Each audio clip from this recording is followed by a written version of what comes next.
Panginoon na ipinagkaloob sa amin upang ipagdiwang ang 60th birthday ng aming kapatid, si Ate Mirna. Salamat, Panginoon, sa buhay na ipinagkaloob sa kanya, sa kanyang kalusugan, at sa kanyang pamilya.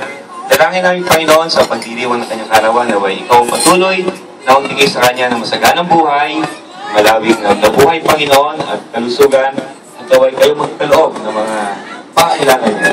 Naway ikaw mapus ng iyong pagpapala sa kanyang buhay at sa kanyang pamilya. Salamat din, Panginoon, sa presensya ng mga bisita ngayon. Naway kami ay iyong pagpalain at sa aming pagkasalo-salo, naway ikaw ang bigyan namin ng kaluwalhatian. Basbasan mo po, Panginoon, ang pagkain ng pagkasaluhan at naway ito'y maging kalakasan ng aming katawan. Binabalik namin sa iyo lahat ng kapurihan sa pagkatito ang aming dalangin sa pangalan ng Panginoong Hesus. Amen. Salamat po. Ngayon po ito niyo po at simulang kumain.